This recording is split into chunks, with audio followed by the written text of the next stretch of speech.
Hi everyone. So I've had a few questions coming at me via Twitter and via Patreon, so I thought this week I'd focus on a few of those. They've all arrived over PM or direct message on Patreon, so I'll not mention any names because I don't know whether you guys actually want me to mention you or not. But there's a good mix of subjects, so let's get started. So the first one is about bar chords. The question was this: do you have any tips for bar chords? And then he talks about a medical condition with his wrist, which means that he feels pain when he plays the C and the G shapes. He says, I'm an intermediate player and I know what proper form looks like. So either I have some bad habits I'm not aware of, or it's the medical condition. But I would love to hear your advice on common pitfalls and issues that you've personally overcome. So obviously I don't know anything about the medical condition. I don't know what provokes the pain in there. So really all I can do is just talk about what is good form and just break it back down into first principles again and just sort of go through the kinds of things that I think about when I'm teaching how to play bar chords. So the first thing to be aware of is the wrist position. And what's really important when you're playing bar chords or when you're doing anything intricate with the left hand is that you don't have your wrist too bent. And the reason is, you can do this yourself, just bend your wrist and then try and clench your fist, and you can feel what's going on in the tendons in there. So if you can straighten your wrist at all, then obviously you've got much more free movement of your fingers as well. And that's the most important thing when you're doing anything of any complexity on the neck, is to try and keep that wrist straight. And so the way you can do that is to get the head of the guitar up a little bit, and by lifting the head of the guitar up, it straightens your wrist, and so you've got more movement. The other thing is, generally when you're playing bar chords, you want to get your thumb behind the neck, so rather than that kind of handshake grip, you want to be pinching the guitar more so you can put direct pressure on the back of the neck. And when it comes to approaching the bar chord itself, the positioning of the fingers is quite important as well. Ideally, on the electric guitar, the neck's very narrow and you've got that curvature in it as well, which kind of simplifies playing the bar chord. If you're playing on a classical guitar, you've got a much wider neck and the fretboard is flat as well, so playing things like bars is that much harder because of that. But ideally, if you can think of your index finger as a lever, you've got the most strength near the joint of that lever. And so if you can fret the neck close to that joint, you can apply more pressure more easily. And then really it's about applying the minimal amount of focused pressure on the neck in the areas that you need that pressure. And what that means is the bar that you apply depends on the chord or the application of that bar. So if I was playing a bar E chord, for example, my finger would be something like that. Can you hear that? I've just got my index finger on the neck. You can hear the E and the B string, and there's no pressure on the G, the D or the A, and then I've got pressure on the low E, which means when I add the other fingers.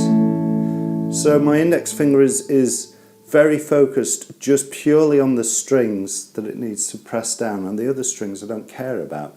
So mentally what I'm thinking about, if you like, when I'm applying this, is firstly pinching the string with my finger very close to that joint there, and that gives me the E and the B, and then I just curve my finger around, and that gives me my low E, and then I finish off the other strings around it. And I do the other chords similarly as well. So when I'm playing that bar A, I'm thinking about the top E and the A, and generally I don't think about that low E. I tend not to hit that low E. And every other note is carried with my fingers. Bar C, as you can see, I've actually moved my finger away from that low E. I very rarely play that. So my index fingers just on the top few strings again. So again, focus pressure just on the area that I need it. And I'm not clamping down as well, I'm applying enough pressure to be able to fret the notes and no more. Same with the G. And again, you can sort of see my hand is right over, because I know I need to apply the pressure on those middle strings. And to do that, I want to get where my finger is strongest, where the joint is strongest over the strings I need to press.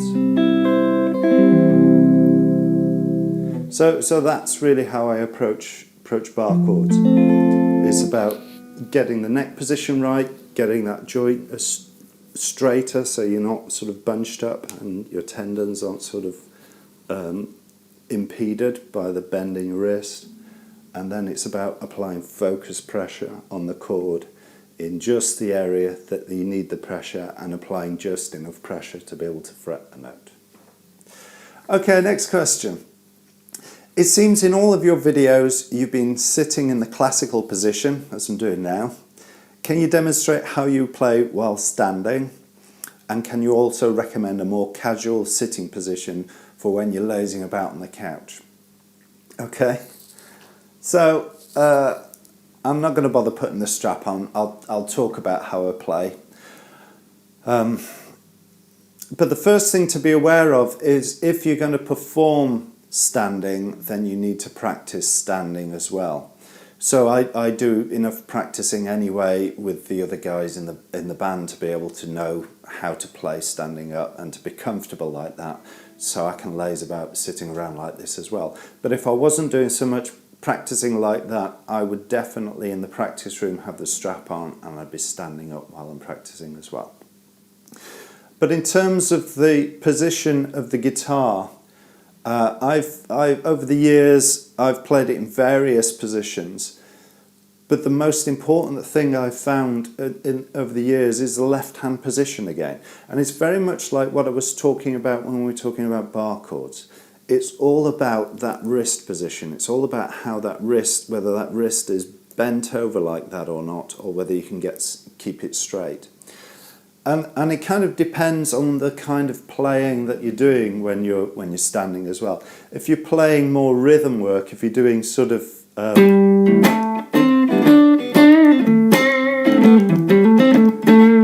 that kind of stuff, as you can see, my thumb's wrapped around, my hand's gripping the guitar neck like I'm shaking someone's hand.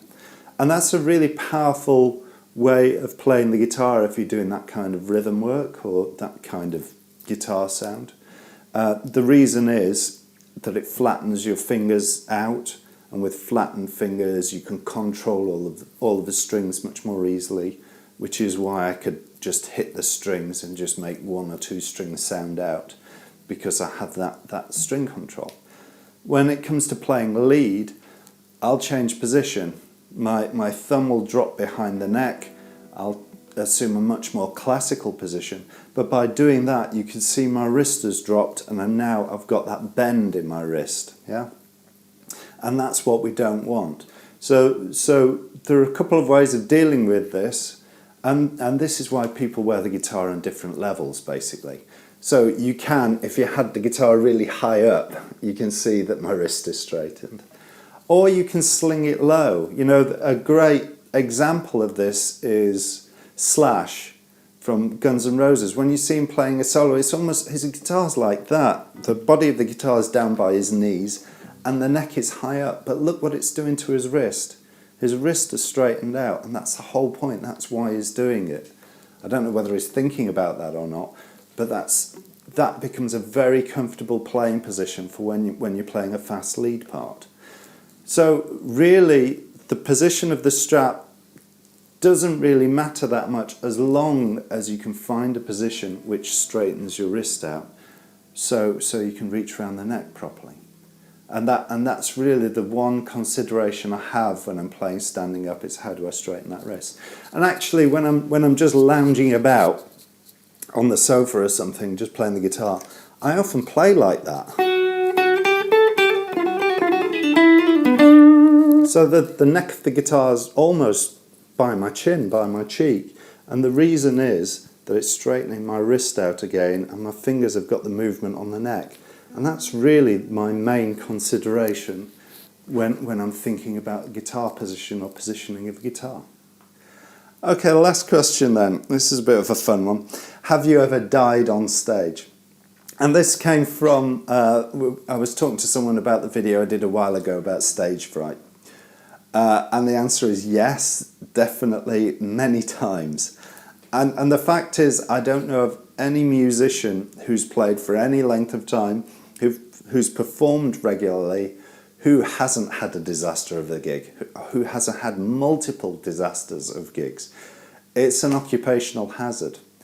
And the other thing to be aware of is, you know, when you're booking a venue, you try and find the biggest hall that you can play to get the largest number of people to come and see you play. So when you fail in the most public way you possibly can. But the point is, it doesn't really matter. It really doesn't matter that much. And actually, when you get a bunch of musicians together and you're swapping stories about gigs and things like that, the best stories always seem to come from the worst gigs. You never, you know, when I'm chatting to guys about gigs, I will never tell a story about, I don't know, I played a gig and everything went really well. The rest of the band thought I played brilliantly. The audience thought I played brilliantly. I got a standing ovation afterwards, and when I went out into the audience, everyone was shaking my hand and telling me how great I played. I mean, who wants to hear that as a story? Whereas if you compare that to, I don't know, any number of disaster stories, there's so much more fun to tell, and there's so much more fun to listen to. You know, for example, I remember one time, many years ago, in the UK, there was a comedian called Les Dawson. And what Les Dawson would do is that he'd sit in front of a classical piano, you know, wearing the suit and the tails. He'd start playing this classical piece of music, and he'd deliberately start going wrong. And, you know, that was the joke, basically. He'd play the whole thing deadpan and just make more and more mistakes. And I basically stole that act, and I used to do it quite regularly in the pubs and clubs around where I lived. And it always used to go down really well. You know, the more mistakes you make, the more, like I say, you maintain that slapstick, that straight demeanour, but the more mistakes you make, the more sort of slapstick it would come in, it would appear, and the audience would be laughing their heads off by the end of it. So I did a gig in a new pub. It was kind of a folk pub. I went there just with my girlfriend. So my girlfriend was the only person who knew that I could play there. And it was one of those folk clubs where any kind of music went. You could play whatever you want, as long as it was on an acoustic instrument. It was an acceptable piece of music to play. So I did a few different guitar things, just me playing the acoustic guitar. And then I thought, oh, these are going down well. Maybe I'll try the Les Dawson routine on them.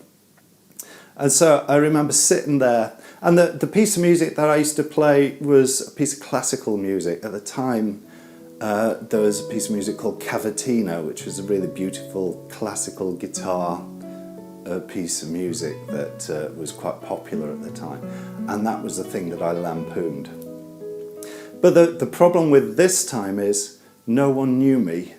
No one knew that I was deliberately making the mistakes, and everyone thought I was playing this for real.